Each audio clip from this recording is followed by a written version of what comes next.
1 million working days could be lost to disputes in December. And we did on the show yesterday a sort of bad vent calendar almost every day. Today, the Royal Mail postal workers are on strike. The Abellio London bus workers have decided to down buses, and certain Scottish teachers are on strike. My next guest is Dave Ward, General Secretary of the Communication Workers Union that deal with postal, telecoms, financial services and tech workers. Dave, good morning. Welcome to Talk Breakfast. Thank you for coming on. Good morning. I want you to educate me. I see too many of these interviews where, you know, people go, oh, it's there. I want you to explain to me in basic terms. Let's start with the post office. I interviewed somebody from your union the other day that told me that part of it is not always about the money. It is also about job conditions and redundancies. And their big gripe was that the post office as an entity made a £500+ million profit. Presumably, as a union, you're saying, why don't you give us some of that, right? Well, let me educate you first of all, Jeremy. Please. It's now Royal Mail, not the Post Office. All They're right. two separate companies now, yeah? They should have been kept together, but unfortunately the government decided to separate them. So look, let me be absolutely clear here. On behalf of 115,000 Royal Mail workers out on strike today, the biggest issue that we're facing is an assault on jobs on a scale that we've not seen on any group of workers in the UK in decades. If I could explain it in this way, the company are saying that they want to agree modernisation. What that means to us, what they're asking us to agree in an agreement as so-called modernisation, is that we sack thousands upon thousands of hard-working postal workers who only 18 months ago were hailed as key workers in this country, collecting and delivering test kits. And at the same time, exactly the same time that we kick out those hard-working postal workers, they can bring in unlimited numbers of self-employed drivers who have to pay for their own vans, have no holiday pay, have no sick pay. They can bring in new entrants on less than 20% of the pay that our members get, working 4 hours a week later. And they can also retain around about 11,000 agency staff, not for Christmas, all year round. Right. So the other thing, can I just say this? Go on. Really we are defending the service here. Royal Mail is one of the iconic British companies. Right, so let me now ask, defending... What we also won't agree, Jeremy, I must get this point in. All right, mate, no worries, go on. Workers won't forgive me. What we also won't agree is that they should start deliveries up to 3 hours later and therefore abandoning the AM delivery period. And what we're saying is that makes no business sense whatsoever. It will destroy daily deliveries in the UK and it will bring about the end of a 500-year-old public service. Right, now I'm going to speak now because I wanted to do it around that way for a reason. So in terms of the business, right? You're saying that these changes that they want is an assault on your staff and you're defending the service by going out on strike. Was I right or was I wrong when I said to you that the Royal Mail Post Office, there's a £500 million profit? That weakens their argument for not coming to the negotiating table. True or false? What have they offered you and what do you want? In financial terms, despite the assault and the sackings, what do you as a union want your postal workers to get? A percentage? I'm sorry to intervene again here, but you can't say despite the assault on jobs and sackings. It's not warranted. No, I'm not saying that that's right. I'm asking what you're asking for money-wise. That's the main issue that our members are fighting for. Right, OK. Now, on pay, the company have offered us 7% with a £500 lump sum to accept all of the changes that we've been talking about.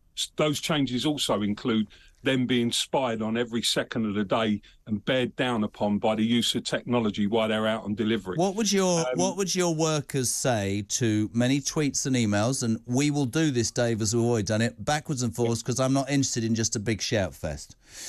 What would you say to people who tweet this morning and say, surely in these times of supreme difficulty, this is a concerted effort by a bunch of union barons to bring down a Tory government because they've had enough and they are wielding power, and have they any conscience because you're creating yet more misery on the British public who will end up having no respect or patience or even interest in what you're arguing for? What would your response be, Dave? Well, I'd say to those people, you're a very small minority of the British public, because we know that I'm not sure they are, pal. That's the problem. We do know that they are. Maybe the ones who watch your programme might be like that. I don't know. But we are in a place where the majority of the public, vast majority of the public, understand the struggles of working people. Yeah.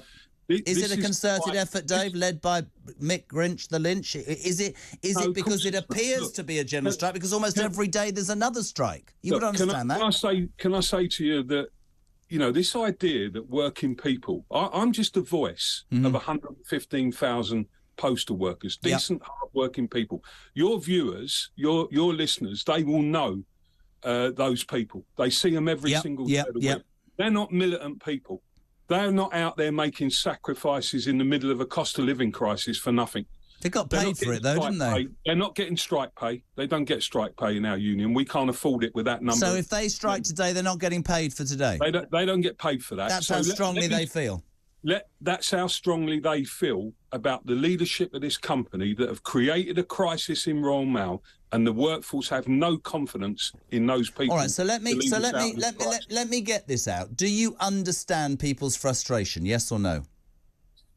No, I don't understand the frustration that you explained, which was an attack on decent working people. No, I don't understand that. Do you understand that certain people would say you should be grateful you've got a job right now and keep your head down and not complain? Serious question. I don't accept that, Jeremy, because for this reason, what those people need to look at today and what society needs to look at is the real militants in this country at the moment are a handful of people. So I repeat, you're trying to bring down the Tory government. That's what I'm asking I said, if you'd let me finish, I said a handful of people at the top of businesses who have no idea whatsoever how you grow businesses anymore. All they do is are there to serve major shareholders, take money out of the country and hand it over to people, not the workforce who make the profits, handing it over to other people who are not interested in the future of this service. Andy in Southampton says, can you ask this gentleman how much he earns and whether he gets paid on strike days?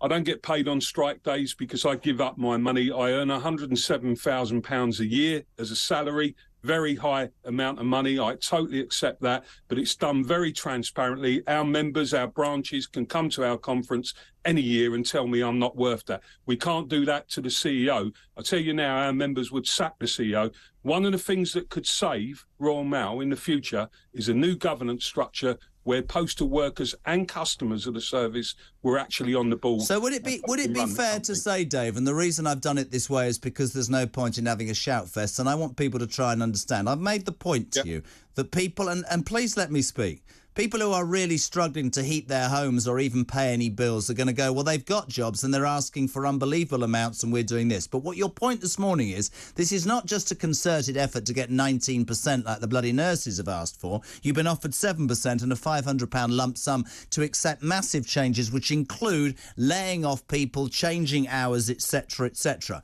We go back, because we've given you that air grant. We go back. I've asked you whether it's concerted. You haven't answered me that. Does it not strike you as slightly strange? Well, not strange. The rest of the public can see. Every bugger's on strike. That's the point. What we think is, what certain people think is, this has to be an agreement, because what did we have this week? Coffin workers, people who work for Shelter, the homeless charity. Everyone's going on strike. Is it now the time to get this government? And whether it is or it isn't, do you understand people's frustration? Yes, the workers, yes, but also the people who aren't on strike. Do you understand their frustration, Dave? That's all I'm asking. Look, you said a number of things there. I think you said the bloody nurses. 19%, you're not going to get it. We can't afford 19%. Hang on a second. People ask for things. They want to negotiate a deal. That's what I've heard them. They're decent people that we all need. So have some sympathy with them. I have total sympathy with nurses, but they're not going to get 19%, Dave. You're just reeling out the headlines. I mean, I don't believe there's a nurse out there who will believe that they're going to get 19%. Don't ask for it then. Should be getting a lot more. Look, that's not how you negotiate. They're asking for a decent pay rise for the job that they do, for the caring that they do for all of us. Surely we can do that. Let me put it this way. I 30 seconds, I've got all yours, go. What people were realising is that it doesn't matter what the crisis is in this country at the moment, it's always working class people who pay for a crisis that they don't create. And there is a structural imbalance, Jeremy, of power and wealth in this country. It's in the world of work. It's all about making people work harder and faster for less. And people are burnt out. They can't do that anymore. They want decent jobs. Dave, not to cut you off, because I've given you 10 minutes and I've let you speak the majority, and I appreciate you being on the show.